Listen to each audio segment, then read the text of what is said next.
Hey guys, and welcome back to another Unreal Engine 4 and 5 tutorial. So in today's video, what we're going to be going over is how to create echoing audio or audio with reverb inside of Unreal Engine 5. So the example I'm going over today is just creating a basic sound effect that will be playing inside of a cave. Obviously that will then echo, have a bit of reverb to it, so we're going to be doing that today. It just makes it sound a lot more realistic and just adds that extra bit of detail which will really take your games to the next level. So let me hit play and show you what we're going to make today. So once I'm in here, what I'm going to do is simply just press 1 on my keyboard to play a sound effect, and you'll hear that will echo. So let me be quiet and do that again. You can really hear the echo and the reverb in the background of that sound effect. What I've done now is I've just disabled that. I'll play it again and you can hear what it sounds like without the echo. So you can hear it's just a much flatter sound and does not sound the same at all. So it's very similar, but you can hear there's no echo, there's no reverb, and this is obviously incredibly easy to change for your own project. So again, this is what I've got set up, and again you can change this to make it sound with more reverb, less reverb, however you want. You can customize it as much as you want. But this is what we're going to be going over and creating today. So without further ado, let me delete this code, and I'll show you how I've done it. So the first thing we want to do is we want to actually have our sound effect that we're going to be using. So I'm going to go to my content browser, and I'm just using this click sound effect which I've got off of freesound.org. You can hear it sounds like this. What we need to make sure we do is we want to right click on this and create a cue, and we can open this up straight away. So every sound effect that you want to have reverb needs to be an audio cue like this. What you need to do is tick override attenuation, and then we can search for reverb and make sure that enable reverb send is ticked. So again, it needs to be an audio cue where you've overridden the attenuation and got reverb enabled. So you should have something like this for each individual audio that you want to have reverb on. Then we're going to close this like so. Next, what we want to do is we want to create the reverb settings. So we're going to right click, go to sounds, go to effects, and then create a reverb effect. And I'm just going to name this one new cave RE for reverb effect. Or actually I'll do RE new cave, like so. And I'm going to open it up like this. Now in here is where you can change all of the different details and parameters for your reverb sounds.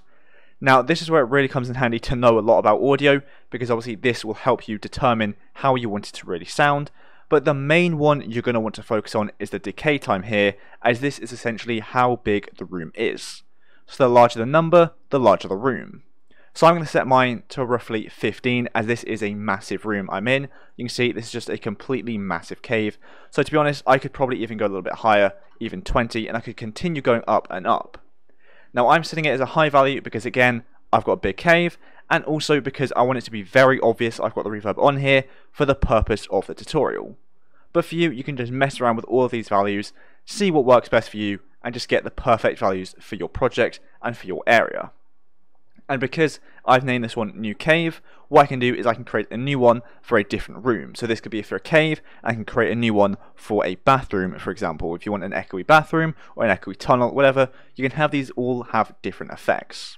So we'll save and close that. The final step is determining where this reverb is going to play. So to do that, very simply, we can go to the add up here and then just search for audio volume. And we want to drag in the audio volume here.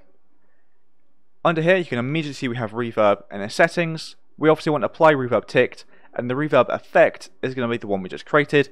And you'll see there's already a load in here by default anyway. So you've got alley, auditorium, bathroom, all of these which you might want to use. And again, you've got cave and cave hall here as well. But I'm going to use the one I made called RE new cave, like so. And you can obviously increase the volume, so I'll set mine to 1, and you can change the fade time as well. The fade time is essentially how long it's going to take in seconds to fade when you enter in and out of this box. So if you have audio playing as you walk into this area, it's going to take 2 seconds to fade from normal to reverbed, and if you're walking out, it will take 2 seconds to go from reverbed to normal, just so it has a nice smooth transition, not a sudden cutoff. So I'm going to make this as big as I want for this area. So again, when the player is in this area, it's going to be doing the reverb. So you can have different rooms, have different audio volumes, and different reverb effects on them. And that is all we need to do. So what I'm also doing is just inside my character blueprint, I'm pressing 1 to just play the sound at location, which for me is just click sound effect cue like so. We'll compile, save that. Now if we hit play, what we can see is that if I were to press 1, we're going to have that reverb, and you can really hear it in the back. You can hear how long it's echoing and reverbing for, because again, this is a massive cave. I want it to reverb a lot. So again, I'll shut up and play it again.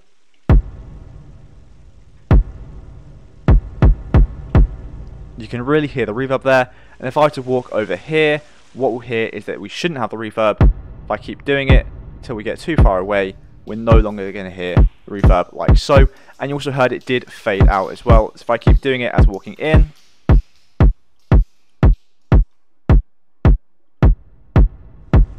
you can hear it nicely, smoothly transition into it. It's not a really harsh cut off or sudden start. It sounds very nice. Now obviously this doesn't make sense as I'm still in the cave, but obviously you get the point. I'm just showing you where it is and where it isn't, so you can do that in your own projects as well. So obviously if this was a real game, I'd just make the whole audio volume the size of the entire cave. But I think that'll be it for this video, as we've done everything we want to do. What we've done is we've set up an audio volume, which will then allow us to have reverb or echoes, so we can have our audio and our sound effects echoing and reverbing, as you can hear here. So thanks so much for watching this video. I hope you enjoyed it, and I hope you found it helpful. And if you did, please do make sure to like and subscribe down below, as it really does help me in the video a lot. So thanks so much for watching, and I'll see you in the next one.